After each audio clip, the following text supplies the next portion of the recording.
तो फिर कैसे हो भाई लोग। यूपीएससी करंट अफेयर की सीरीज में आपका स्वागत है। ये यूपीएससी करंट अफेयर सीरीज आपको बना देगी नीला कबूतर, जिसकी वजह से आपके सिलेक्शन के चांसेस बढ़ जाएंगे। कि आपको पता है कि यूपीएससी में अगर सिलेक्शन चाहिए तो करंट अफेयर से चुम्मा चाटी करना जरूरी है। अगर ये नहीं होगा तो आपका यूपीएससी में सिलेक्शन भी नहीं होगा। गारंटी मेरी नहीं, यूपीएससी वालों की है, क्योंकि मेरा भी नहीं हुआ है। इसलिए मेरी जो करंट अफेयर की सीरीज है ना, उसको सुन के पढ़ के आपको मजा आ जाएगा। अभी तो ये मेरा दूसरा दिन है। नेक्स्ट जैसे मैं आपको दो दो पॉइंट एक्स्ट्रा ऐड करके दिखा दूंगा, उसको देखने के बाद आपको लगेगा वाह वाह वाह वाह वाह वाह वाह। चलो तो अपनी यूपीएससी करंट अफेयर की सीरीज को फिर से स्टार्ट करते हैं बिना किसी टाइम पास के।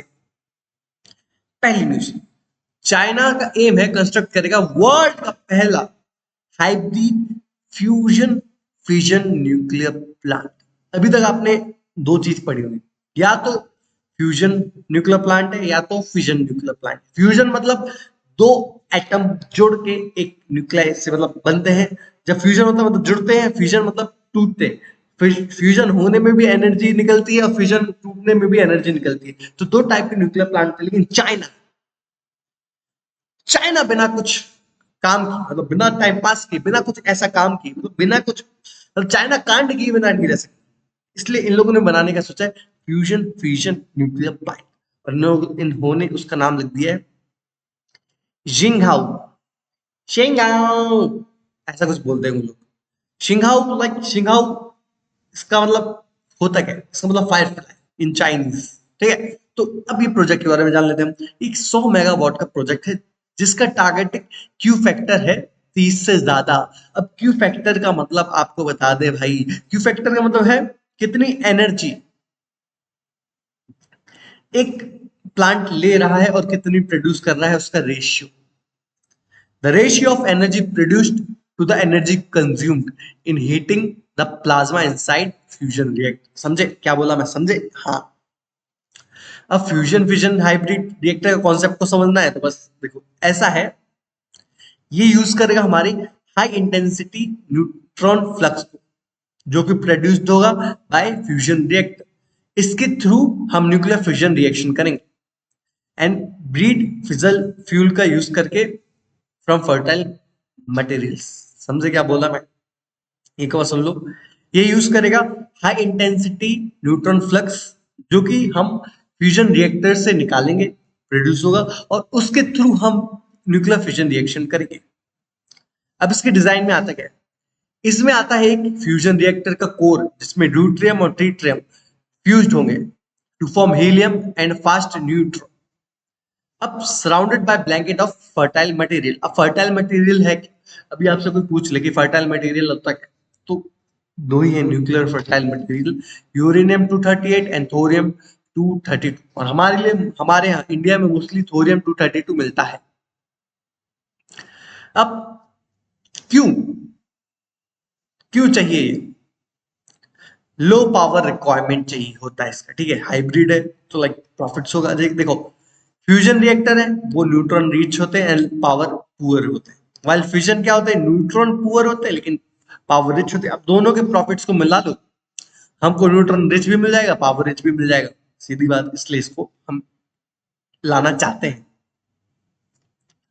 ठीक है, अब नेक्स्ट न्यूज पे बनते हैं। पहली न्यूज थी चाइना की। चाइना बनाना चाहता है 100 मेगावाट एक न्यूक्लियर प्लांट, जिसमें फ्यूजन और फिजन दोनों होगा। उसके बाद हम बात करते हैं, ओवर 5.5 लाख पीपल अफेक्टेड हुए हैं फ्लड से नॉर्थ ईस्ट। नॉर्थ ईस्ट में फ्लड किस रिवर की वजह से आता होगा? दो ही रिवर है, एक हो गई ब्रह्मपुत्र एंड सेकंड इज बैराक्टिव। ये है ब्रेडेड रिवर। ब्रेडेड मतलब एक रिवर जा रही है, उसके छोटे छोटे टुकड़े, मतलब बीच में से टिक टिक टिक टिक टिक टिक बहुत सारे। फोटो गूगल पे सर्च कर लो, आपको समझ में आ जाएगा मैंने क्या बोला। ठीक है, तो अभी हुआ क्या? Recent flooding and its magnitude have highlighted North East India's vulnerability to flood.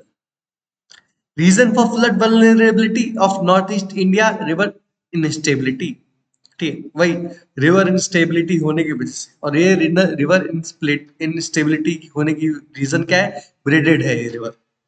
ठीक है, क्योंकि इसमें हाई सेडिमेंट चार्जेस हैं बीच बीच में, स्टीप स्लोप्स है, ट्रांसवर्स ग्रेडियंट्स है, और देखो मेनली पार्ट है जियोलॉजिकल, क्योंकि एंटायर एरिया है ना हमारा नॉर्थ ईस्ट का, वो एक सीज्मिक जोन है जहाँ पे पीरियडिक मतलब टाइम टू टाइम अर्थक्वेक आते रहते हैं।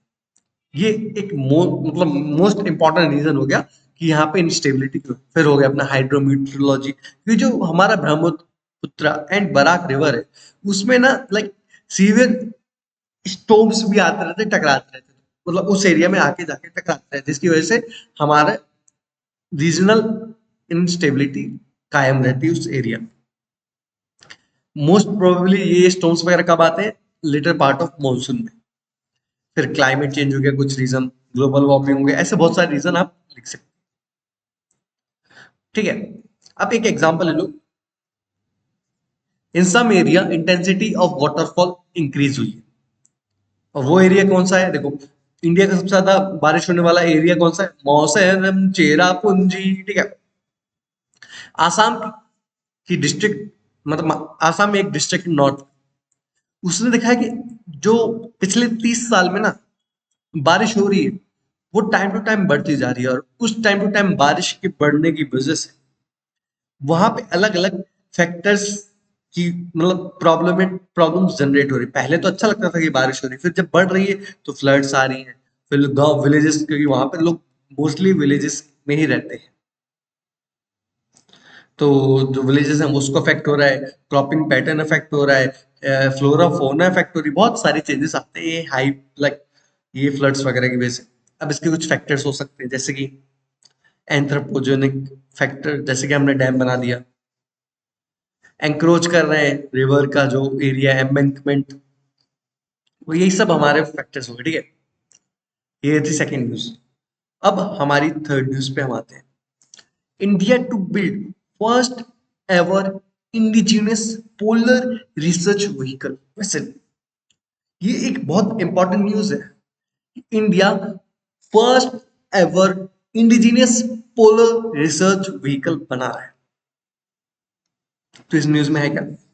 सो लाइक अभी हम लोगों ने मेमोरेंडम ऑफ अंडरस्टैंडिंग साइन किया है, किसके बीच में? एक हमारी खुद की कंपनी है जो कि garden reach ship builder and engineers limited, जो कि एक मिनी रत्न कैटेगरी वन की कंपनी है। साइन मतलब अंडर काम करती है कंपनी मिनिस्ट्री ऑफ डिफेंस के अंडर। तो garden reach ship builder and engineers limited plus दूसरा कौन है यहाँ पे? नॉर्वे का कॉन्सबर्ग ऑस्लो मार्किंग। ठीक है, ये दोनों मिलके इंडिया की शिप बिल्डिंग सेक्टर को एकदम पीक पे ले जाना चाहते हैं, पीक पे ले जाके फेंक देंगे। ठीक है, तो अब ये क्या बना रहे हैं? हमारा पोलर रिसर्च व्हीकल। अब इसके बारे में जान लेते हैं। एक शिप है जो कि एक प्लेटफॉर्म की तरह काम करेगी जिसमें रिसर्च होगा पोलर रीजन में। इसका मेन पर्पस क्या है? इसका मेन पर्पस ये है कि बहुत लेटेस्ट साइंटिफिक इक्विपमेंट ये साथ में लेके जाएगी, और उसके साथ साथ एक्सप्लोर करेगी ओशन के डेप्थ्स, क्योंकि अभी तक ना इंसान मून तक पहुंच गए लेकिन इसको ओशन के अंदर क्या है नहीं पता है।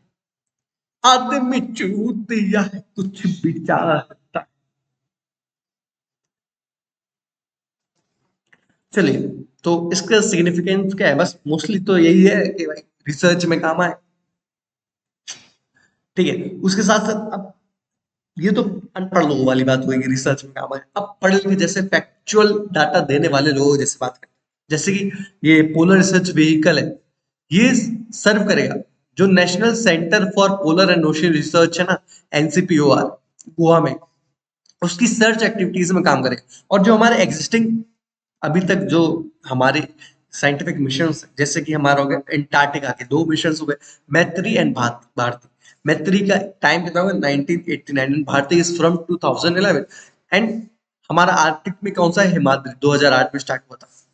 ये सब चीजों में हम करेंगे, और ये हमारी वैल्यू भी बढ़ाएगा ग्लोबली शिप बिल्डिंग में, और बाकी बिजनेस भी होगा, प्रॉफिट्स भी होगा। ठीक है, अभी जो और जो इसके साथ साथ जो कॉम्प्लीमेंट्री एग्जिस्टिंग विजन है इंडिया, पहला Sagar security and growth for all region, जो हमारे इंडिया की वास्ट कोस्ट लाइन के साथ जो सी लगे हैं उसकी स्ट्रेटेजिक सिक्योरिटी के बारे में काम करेगा। ठीक है, एक होगा महासागर, mutual and holistic advancement for security across the region for holistic maritime engagement. Sagarmala 2.0 सबको पता है, अंडर मिनिस्ट्री ऑफ पोर्ट्स में आता है, शिपिंग वगैरह में। ये हमारे कुछ शिप्स रिलेटेड टॉपिक हुए। अच्छी चीज, अच्छी बात यह है कि आप मेरे से पढ़ रहे हो, तो बोर होने की तो बात है ही, क्योंकि पढ़ तो आप रहे हो। अगर नहीं बोर हो रहे हो तो कहीं और जाके पढ़ो, क्योंकि मेरे को नहीं लगती कि पढ़ाई बोरिंग होनी चाहिए। अगर लॉज लिखे हैं तो लॉज में लौड़ा for laws for man and women for everything. मुझे नहीं पता मैंने क्या बोला, बस मैं उसको कवर अप करना चाहता था जो मैंने।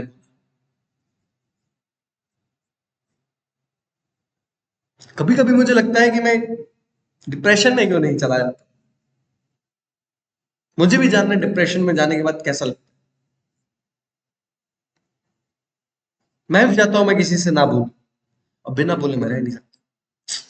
चलिए अगली न्यूज में पढ़ते, 3 न्यूज पढ़ा दी आपको, पता चला। 3 न्यूज, 3 न्यूज, 3 न्यूज है। फट गई भाई मेरी।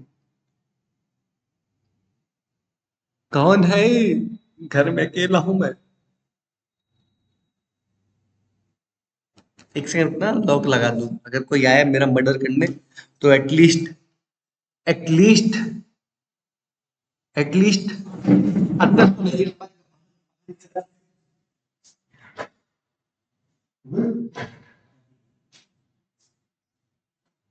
आगे पीछे पूरी तरफ से 6 गेट है, 6 गेटों में मैंने लगा दिए lock.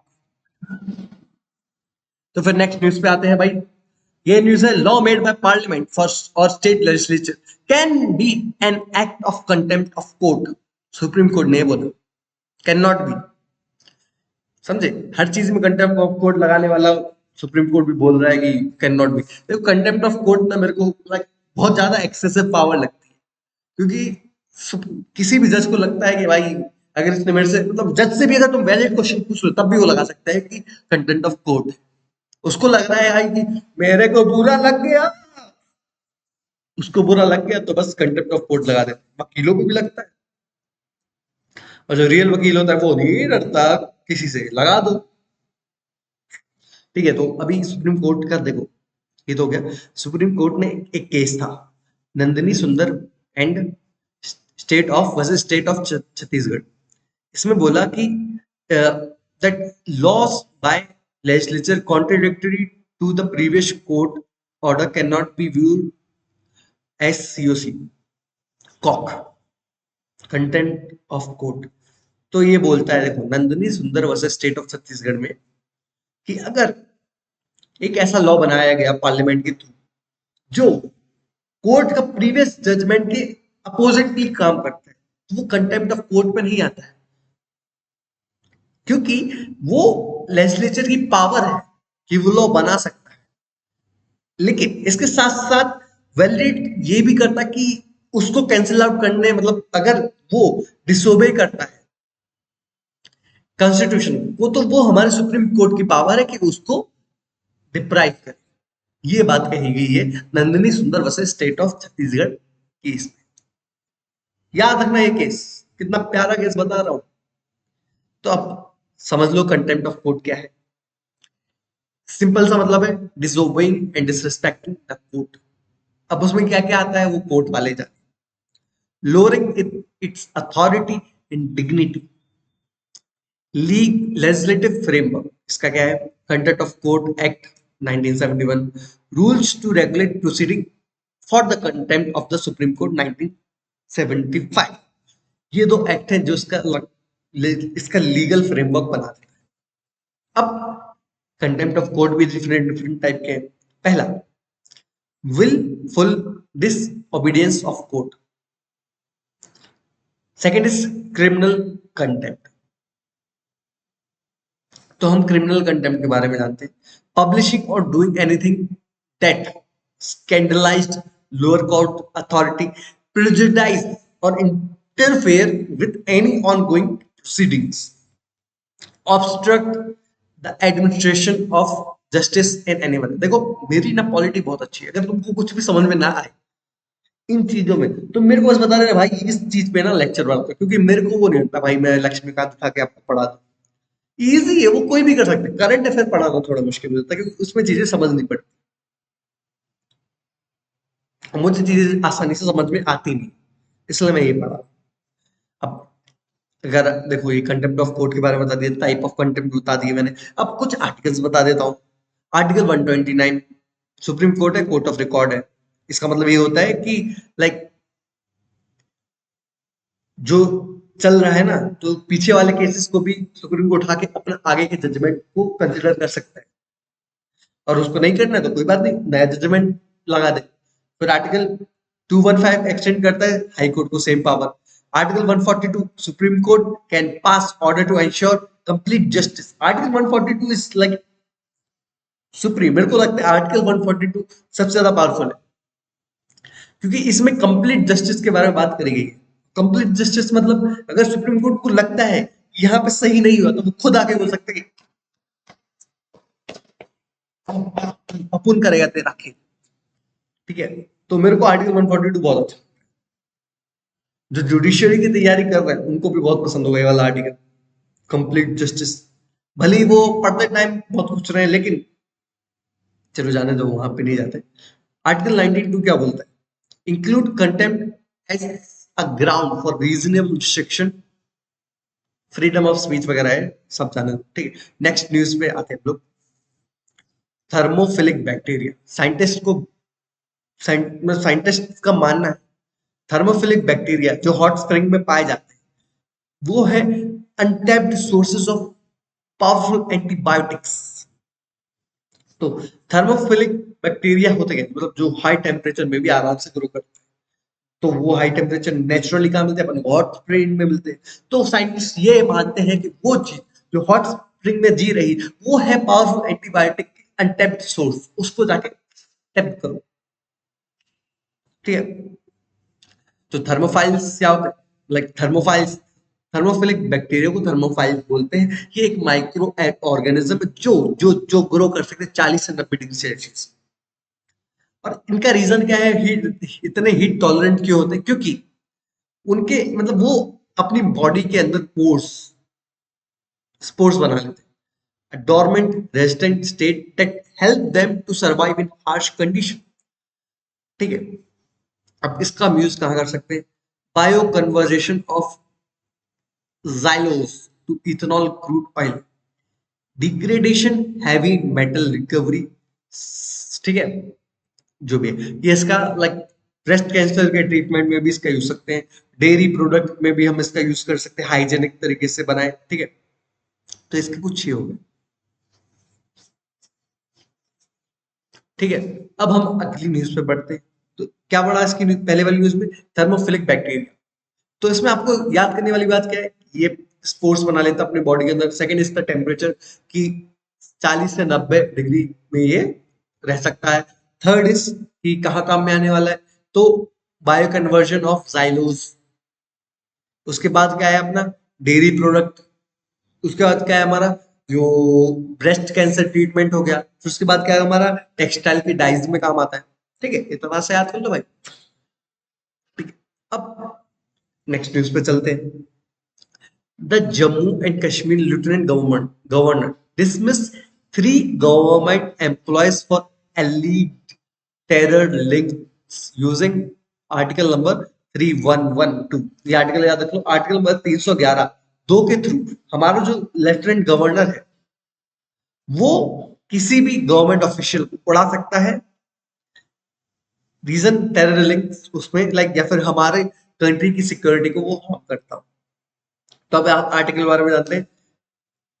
Article number 311 provide right to an informed inquiry before dismissal, removal and reduction to lower rank to those employed in all India service। बस आर्टिकल 311 बोलता है कि इंक्वायरी कराओ। देखो इसको उड़ाना तो है ही, बस अब इसकी इंक्वायरी करवाने के लिए अगर तुमको लगता है कोई ऑफिशियल है, जैसे कोई ऑफिसर है वो टेरर लिंक है उसके, तो उसके लिए हम अगर अगर हम चाहें कि उसकी इंक्वायरी हो प्रॉपर तरीके से, तो लेफ्टिनेंट गवर्नर आर्टिकल 311 का यूज करके उसके खिलाफ इंक्वायरी कर सकता है। ठीक है, बस यही है वो आर्टिकल। अब इसमें कौन कौन आते हैं, लाइक आईएएस हो गए, सिविल सर्विस हो गए। However no inquiry is required if a person is convicted of a crime, authority is satisfied that holding inquiry is not practical, governor is satisfied that the interest of the security of state is not expedient to hold। ठीक है, ये सब easy है, मैंने आपको बता दिया, article 311 में बता दिया। अभी मैं आपको ये वाला बैक्टीरिया, थर्मोफिलिक बैक्टीरिया के बारे में पढ़ा चुका हूँ। इसके पहले हमने क्या पढ़ाया आपको, लाइक सुप्रीम कोर्ट की वर्डिंग्स जो अभी करंट है, मेन चीज करंट है। देखा, पढ़ाना वो इतना जरूरी क्यों है, क्योंकि वो करंट में है ब्रो, वो वर्डिंग जो मैंने आपको बताई नंदिनी वाली। ठीक है, next news, ungulates wildlife institute of india and national tiger conservation authority did india's first survey of ungulate। ungulate होता क्या है? ungulates are hoofed animal। Study warn करती है कि दैट अनगुलेट्स विच आर की प्रे स्पीशीज। अनगुलेट्स कौन से hooked animals में कौन सा था, जैसे कि मान चलो टाइगर है, टाइगर क्या खाता है, लायन है, लायन क्या खाता है, जो वो टाइगर और लायन खाते हैं, जो उनके प्रे हैं, वो अनगुलेट्स में आ जाते हैं। तो ये अनगुलेट कहाँ पे डिक्लाइन हो रहे हैं, ये हमारी वाइल्ड लाइफ स्टडी ने बताई है। वो हमारे छत्तीसगढ़, उड़ीसा, झारखंड इस एरिया में लाइक धीरे धीरे डिग्रेड होते जा रहे हैं। अब इनमें कौन से एनिमल्स आते हैं, जैसे कि चीतल हो गया, एंटीलोप्स आ गया, नील गाय हो गया, वाइल्ड पे हो गया, बार्किंग डियर हो गया, वॉर हो गया, वाइल्ड बोर्स हो गया। ठीक है, रीजन पोचिंग भी है और ओवर हंटिंग, लाइक जानवर तो उतना ही मारते जितना वो खाते हैं। बीच में जो ये काम करने वाले होते, क्योंकि तुमको लग रहा है कि भाई गवर्नमेंट के बहुत स्ट्रिक्ट रूल हैं तो ये सब नहीं हो रहा, भाई हो रहा है। प्रॉपर सिस्टमेटिक तरीके से इलीगल काम चल रहा है, बीच में ऑफिशियल तगड़ा पैसा खा रहे हैं, बहुत तगड़ा पैसा खा रहे हैं। करप्शन हर जगह है भाई। अगर किसी ने मेरे से बोला कि आर्मी में करप्शन नहीं होता, आर्मी में भी करप्शन होता है।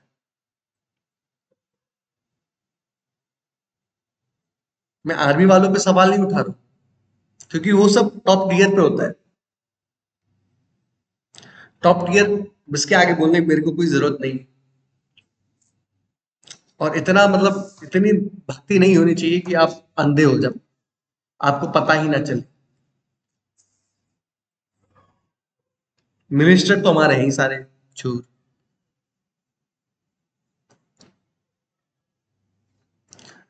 इंडिया की अभी भी सबसे बड़ी प्रॉब्लम है करप्शन।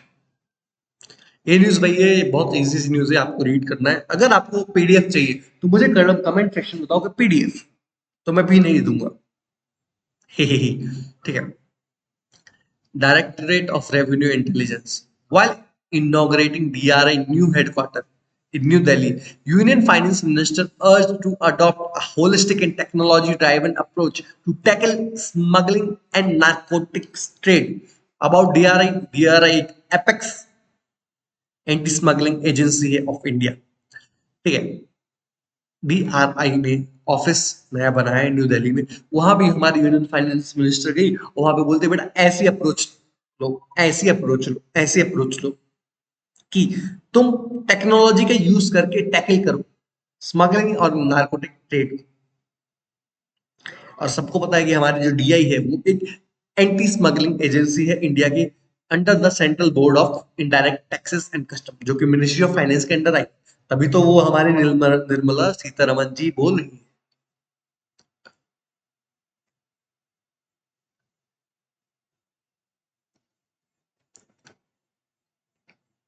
चलिए तो नेक्स्ट न्यूज पे पहुंच पड़ते हैं।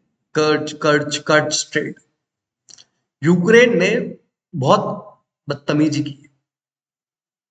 देखो, यूक्रेन ने क्या किया, क्रीमियम पेनिनसुला और जो रशिया लाइक ये है, इन दोनों के बीच में जो नेटवर्क है वो एक ब्रिज है।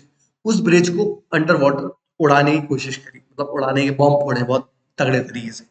तो अब कोई भी यूक्रेन से क्वेश्चन नहीं पूछता है कि भाई जो अंडर वाटर का जो इकोसिस्टम वो आप नष्ट कर रहे हैं ये सब करके, तब आपकी जो लाइक वो नहीं होते कौन से अपने यहाँ आ जाते हैं हर हर होली के टाइम या हर दिवाली के टाइम कुत्तों के लिए पैटा, पैटा ही कहते हैं ना, वो जानवरों के पीछे पड़ रहते हैं। ईद के टाइम ही आते हैं ये लोग, इनको बस दो ही टाइम याद रहता है, होली के टाइम है, दिवाली के टाइम पटाखे फूटते हैं, तो उनको लगता है कि हम लाइक कुत्तों के अंदर बम लगा के फोड़ दें। मेरा कुत्ता तो भाई बढ़िया नाचता है पटाखों के साथ चक्री लेके मुंह करके। हाँ, तो ये वही न्यूज़ है कि इन लोगों ने फोड़ दिया। अब कर्ज स्ट्रेट गूगल पे सर्च करो। देखो, मैं बहुत सिंपल सी बात बता रहा हूँ। अगर कोई लाइक मेरे को तो ऐसा है कि मेरे को पता चल गया कर्ज स्ट्रेट के बारे में बात करो, तो मैं पहले ही इमेजिन कर लिया। कैसे किया? मेरे को प्रॉपर तरीके से पता है कि कैसे मैपिंग की जाती है, मैंने की है वो मैपिंग। आपको भी वैसे मैपिंग करनी पड़ेगी। और मोस्टली मैपिंग रेगुलर करने का मतलब ये है, जो आज जैसे क्रीमियम पेनिनसुला हो गया, सर्च कर लो, उसमें कच्छ स्टेट को सर्च कर लो, किधर है देखो, बस खत्म, इतनी सी बात है। सी ऑफ अजोव देख लो, और इधर ब्लैक सी हो गया। आपके एक पॉइंट से देखो, मैं आपको बताता हूँ।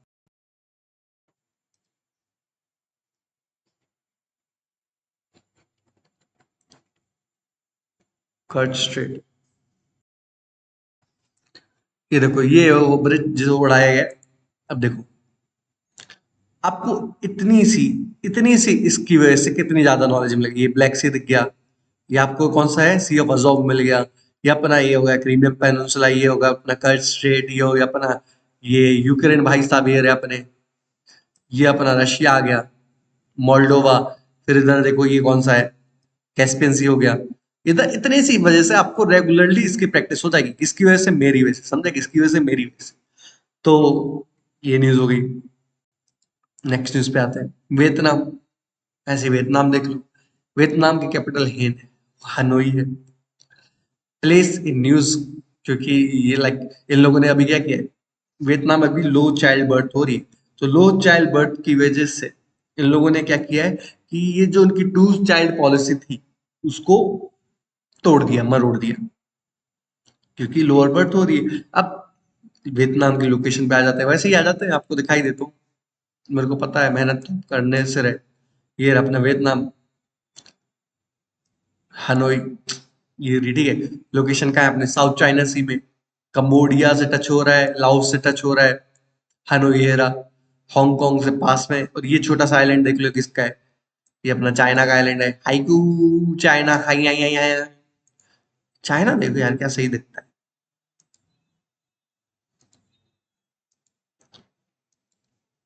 चाइना इज चाइना, तुम कितना ही क्रिटिसाइज कर लो, कंपेयर कर लो, लेकिन चाइना इज चाइना। लेकिन तुम बस ना, ये वाला एरिया चाइना देख रहा, इस साइड वाला चाइना आओ ना, मेन चाइना तो उधर है ब्रो, जहां पे लोग रहते हैं, और किसी को नहीं पता कि वो वाला चाइना कैसा है। आप तो वो एक्सट्रीम डेवलप, मतलब वही हो, कंपेयर कर रहे हो जहां पे लोग जाके देख सकते। उस जगह जाओ जहां पे लोग नहीं देख सकते, तभी आपको पता चलेगा कि रियलिटी क्या है। तो बस यही है, लोकेशन इंडो चाइना हो गया, बॉर्डर दिखा दिया आपको मैंने, ठीक है। वो किधर साउथ चाइना सी से भी कनेक्टेड है, ठीक है। टेम्परेचर क्लाइमेट टाइप का अपना ट्रॉपिकल क्लाइमेट है, जो अपना इंडिया का है, मोस्टली यही रहता है। रिवर्स देख लो, Mekong river in south, the red in north. ये हालोंग बे कैट, ये यूनेस्को की वर्ल्ड नेचुरल हेरिटेज साइट है, इसको दिखाना चाहता था।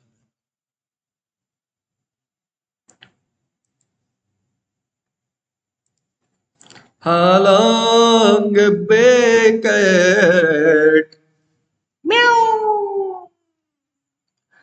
This is how beautiful this shit is.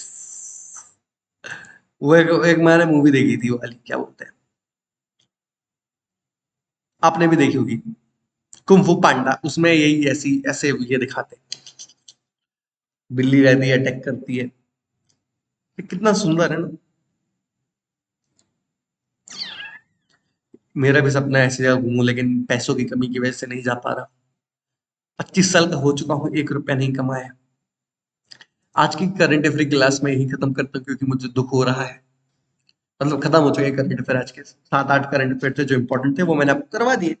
अगर आपको चाहिए कि इंपॉर्टेंट 10, वो 10 वाले जो मोस्ट लेसन होते, ऑप्शन वाले करवाते, वो 10 करंट अफेयर भी करवाऊँ, तो तेरा भाई जिंदा है, मैं करवाऊंगा, ठीक है, टेंशन मत ले। Bye bye.